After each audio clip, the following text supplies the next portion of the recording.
All right, so you're heading off to college. It's this incredible time, right? The freedom, all the new people. It really feels like your life is just kicking off. A huge, huge leap into independence. And yeah, that independence, it's absolutely thrilling. I mean, you get to call the shots now. What you study, where you hang out, it's all on you. But, and you knew there was a but, with all that awesome freedom comes a whole new world of responsibility. And probably the biggest one, handling your own money. Maybe for the very first time.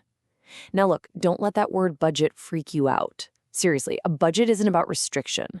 Think of it more like your permission slip.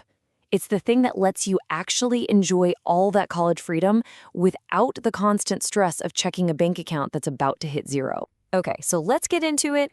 Act 1, crafting your personal budget. We're going to build the blueprint, the simple plan that puts you right in the driver's seat. You know, when you boil it all down, budgeting is actually this simple. Step 1, figure out all the money you have coming in. We're talking part-time jobs, financial aid, maybe some help from family. Step 2, list out everything that's going out. And then the golden rule, the most important part. Just make sure that your income is bigger than your expenses. That's it. That is the whole game right there. But here's the real trick. You gotta know where your money is actually going. Think of it like this. Your spending falls into two main buckets. You've got your essentials, the must-haves like tuition, housing, textbooks, food. And then you've got your discretionary spending. That's all the fun stuff. Concerts, eating out, late-night pizza runs. And the key is super simple. You always cover your essentials first.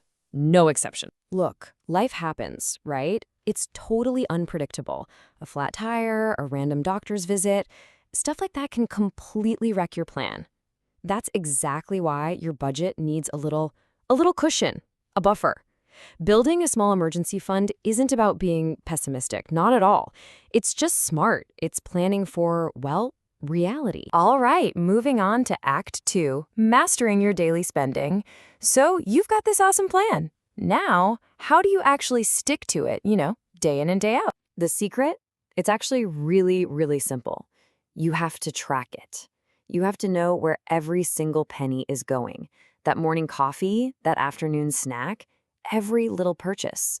I don't care if you use a fancy app or just a plain old notebook. Writing it all down is what keeps you honest. It's going to show you exactly where your money's disappearing and where you can start to save. Okay, let's talk about a huge, massive budget killer for pretty much every freshman. Textbooks. Oh my gosh. Buying them new feels easy, I get it, but it's almost always the most expensive way to do it. So before you drop hundreds of dollars at the campus bookstore, you have got to check for rentals, look for used copies, or even see if the library has a free version. Seriously, this one step alone can save you a ton of cash every single semester. And listen, you can find savings everywhere if you just make a few small tweaks, like cooking just a couple more meals at home instead of eating out, using your student pass for the bus or train, finding free stuff to do on campus. There's always something going on. And here's a big one. Always, and I mean always, ask if there's a student discount. These little habits might seem small, but trust me, they add up big time. And that brings us to our final act, future-proofing your finances. This is the long game. This is all about building the kind of habits now that are going to set you up for success way, way after you've thrown that graduation cap in the air. So, to really get a handle on the future of your money, there's one term you absolutely have to know: interest rate. Just think of it like this. It's the extra fee you pay for borrowing someone else's money. Simple as that.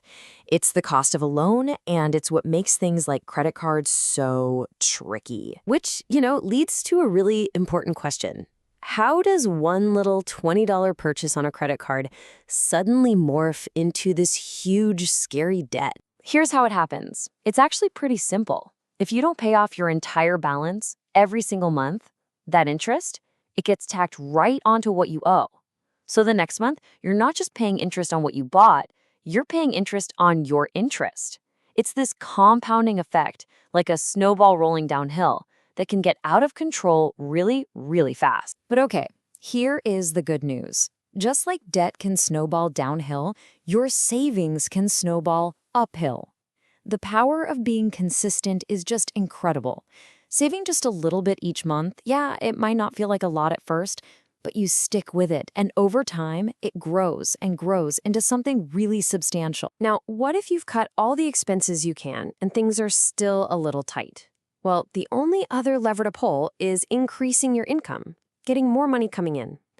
On-campus jobs can be absolutely perfect for this because they totally get that you're a student first. And your college's career center, that should be your first stop. It's an amazing resource for finding these kinds of gigs. And this is probably the most important thing to remember. You are not in this by yourself, okay? If you're feeling overwhelmed by all this, your college almost certainly has free financial counseling services. Please use them. Talking to an advisor or even just a trusted adult, that is not a sign that you're failing. It's a sign of strength, for sure. Because at the end of the day, it all boils down to this one simple truth. The more you know about handling your money, the more control you're going to have over your own life. This isn't just about spreadsheets and numbers, It's about owning your future. So I'm going to leave you with this question to chew on. After all this, what's the first smart money move you're going to make? What's that one small thing you can change, like today or this week? Because your whole journey to financial freedom, it starts with just that one single step.